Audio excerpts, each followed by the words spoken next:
جس کو قرآن نے ایک جگہ پہ کہا، اے ایمان والو ادخلوا فی السلم کافہ، اسلام میں پورے پورے داخل ہو جاؤ، پورے پورے داخل ہو جاؤ۔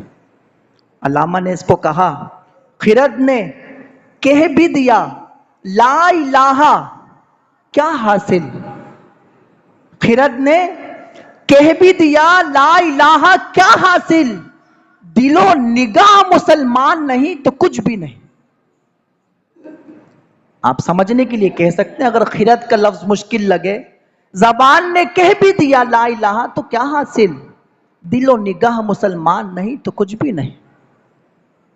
تو آج ایک وہ تعداد تھی صحابہ کرام کی، ایک ایک صحابی اسی طرح ایمان لاتا ہے، اس کے روئے روئے میں اسلام اور دین رچ بس جاتا ہے۔ ایک ہم ہیں، ہمارے اندر کتنا دین ہے، ہم کتنی اسلام کی چاہت رکھتے ہیں، ہم اس کے پرچم کو کتنا بلند کر رہے ہیں، اور ہم کتنے دین کے پیروکار ہیں، بتانے کی ضرورت نہیں، چندہ ضرورت نہیں۔